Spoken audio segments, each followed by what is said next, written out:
इकबाल साहब बहुत शुक्रिया। इकबाल साहब, ये क्या इजलास में हुआ आज कि ये तो स्टेटस कोई है, ये बातें पहले भी सबको पता थी कि पीपल्स पार्टी अनाउंस कर चुकी थी कि हम बाई इलेक्शन में हिस्सा लेंगे, सेनेट के इंतखाबात में हिस्सा लेंगे।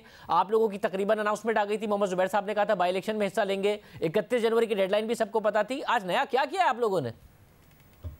जी शुक्रिया शाहजेब साहब। सबसे पहले तो मैं ये कहना चाहूँगा कि आज का जो इजलास है उसमें सब एक दूसरे की बात सुनते हैं और कोई किसी एक की बात नहीं मानता, सब एक दूसरे की मानते हैं। तो आज के इजलास की जो खास बात है, एक तो सबका इस बात पर इत्तेफाक था कि हमारी जद्दोजहद सिर्फ इमरान खान की हुकूमत को हटाने की नहीं है, बल्कि पाकिस्तान के निज़ाम को आइन की बुनियाद पर खड़ा करने पर है। और इसके अंदर हम पाकिस्तान में जो जमहूरी अमल है, हर किस्म की गैर जमहूरी मुदाखलत का दरवाज़ा बंद करना चाहते हैं।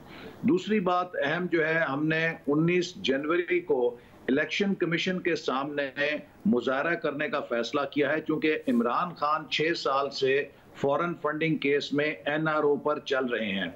और एनआरओ वो केस इनको उस केस में हासिल है कि जहाँ पे सिर्फ इमरान खान ही मुजरिम नहीं है, बल्कि पूरी पार्टी इलीगल फंडिंग से, जिसमें इसराइल से भी फंडिंग आई है, जिसमें भारत से भी फंडिंग आई है और जिसमें कई पाकिस्तान दुश्मन लॉबीज ने भी फंडिंग की है, उस केस को पिछले 6 साल से छुपाया जा रहा है। और अगर उसका फैसला हो तो इमरान खान साहब और इनकी जमात दोनों ही डिस्क्वालीफाई होते हैं। और ये एक दानिस्ता तौर पे कोशिश की जा रही है।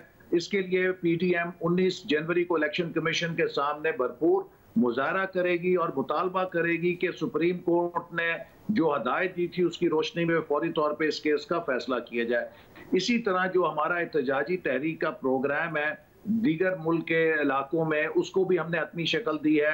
ख्वाजा आसिफ साहब की जो गिरफ्तारी है, इस पर एहतजाज करने के लिए, और नैब ने जो पीटीआई हुकूमत के तमाम स्कैंडल से आंखों पे पट्टी बांधी हुई है, उस पर एहतजाज करने के लिए नैब के इस्लामाबाद और चारों सूबों में दफ्तरों के सामने भरपूर मुजाहरे किए जाएंगे। क्योंकि अब ये अंधे आदमी को भी पता लग गया ये एहतसाब नहीं है। मैं आपको मिसाल देता हूं कि 16 तारीख को हमारा बन्नू में मुजाहरा और प्रोग्राम है, तो 15 तारीख को अकरम दुरानी साहब को नैब ने बुला लिया है। ये नैब जो है बिल्कुल पीडीएम की सियासी सरगर्मियों से इसका कैलेंडर मिलके जो चलता है। इसका मतलब है कि सारे नैब के जो हरकारे, जो नैब की सारी एक्टिविटीज हैं, इसकी जो बागें हैं, वो तो पीएम ऑफिस के अंदर है और ये नैब न्याजी गठजोड़ पर चल रहा है। इकबाल साहब, मौलाना ने पिंडी तक की भी बात कर दी। अब आप इदारों से कह रहे हैं कि इदारे इस हुकूमत के पीछे से हट जाएं, फिर आप इदारों पर दबाव डाल रहे हैं, तो आप इदारों को क्या हुकूमत के करीब कर रहे हैं? आप धमकियां दे रहे हैं इदारों को कि जी हम आपके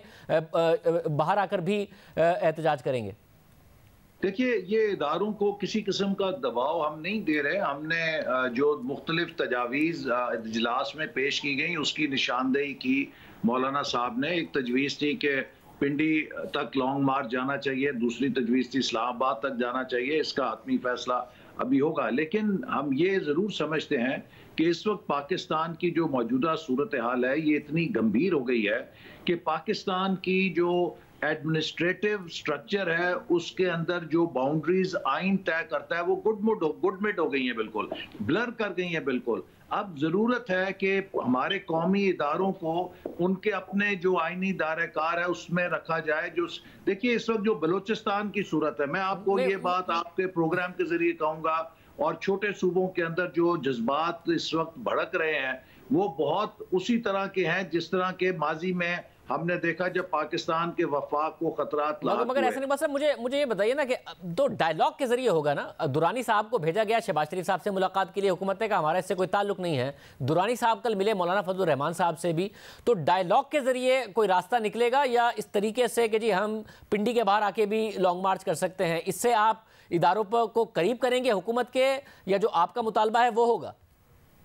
अब ये पता नहीं कि हमने इदारों को करीब करना है या इदारे पहले ही और हुकूमत करीब है। वो तो हुकूमत ये दावा करती है कि हम एक पेज पर हैं, लेकिन हम समझते हैं कि जो पाकिस्तान के कौमी इदारे हैं उनके ऊपर एक सिक्योरिटी जो एनवायरनमेंट है उन पर एक जिम्मेदारी है। और इन इदारों को, जैसे आज हमारी लीडरशिप ने कहा भी कि वो हमारे लिए बहुत मोहतरम है, और ये जो सारी जिद्दोजहद है इसका मकसद ही है कि इस सेटअप ने और इमरान खान साहब की हुकूमत ने अपनी सारी का नाअहलियत, नाकामी और नालायकी का बोझ और उसके साए कौमी इदारों पे डाल के उनके जो इमेज है उसको भी मुतासिर किया है, खराब किया है। इसलिए हर इदारे को अपने दायरे में रहना चाहिए और सियासत और जमहूरियत से हर किस्म का गैर, देखिए हर 10 साल के बाद मगर साथ में ये बता दीजिए लग जाता है। फिर मौलाना फजलुर रहमान ने बताया कि दुरानी साहब क्या पैगाम लाए थे, और शहबाज शरीफ साहब ने अब तक शेयर कर लिया जो आपने पीडीएम के आगे रखा, कि वो क्या पैगाम लाए थे शहबाज शरीफ के लिए?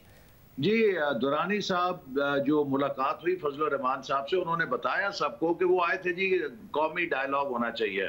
तो मौलाना फजलुर रहमान साहब ने कहा कि मैंने उन्हें बहुत साफ और बिल्कुल शफाफ जवाब दिया कि जब तक इमरान खान है किसी किस्म का कोई डायलॉग नहीं हो सकता। और शहबाज शरीफ साहब ने क्या बताया?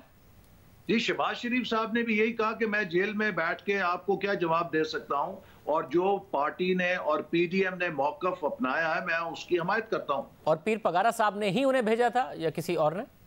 देखिए, ये बात तो आप दुरानी साहब से पूछिए ना। अभी तक दुरानी साहब ये बात वाजे नहीं कर सके कि उनको किसने भेजा है, वो किसके इमाम पे गए हैं। वो जेल में शहबाज साहब से मिले, और मैं खुद जेल में रहा हूं और मैं जानता हूं कि जेल में कोई हुकूमत की मंजूरी के बगैर नहीं मिल सकता किसी कैदी से। और मुझे तो साथ में जी मुझे साथ में ये भी बता दीजिएगा कि जरदारी साहब ने शिकायत की थी कि मेरी भी सुन लें, जैसे मैंने मुशर्रफ को निकाला था वैसे इमरान खान को निकाल दूंगा।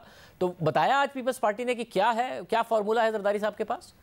जी, जरदारी साहब ने भी अपनी जो उनकी सोच है वो बताई, और नवाज शरीफ साहब ने भी बताई। और मैं समझता हूं कि जो यहाँ पर क़यादत मौजूद थी और जरदारी साहब और नवाज शरीफ साहब, तकरीबन सोच में बड़ी हम आहंगी थी।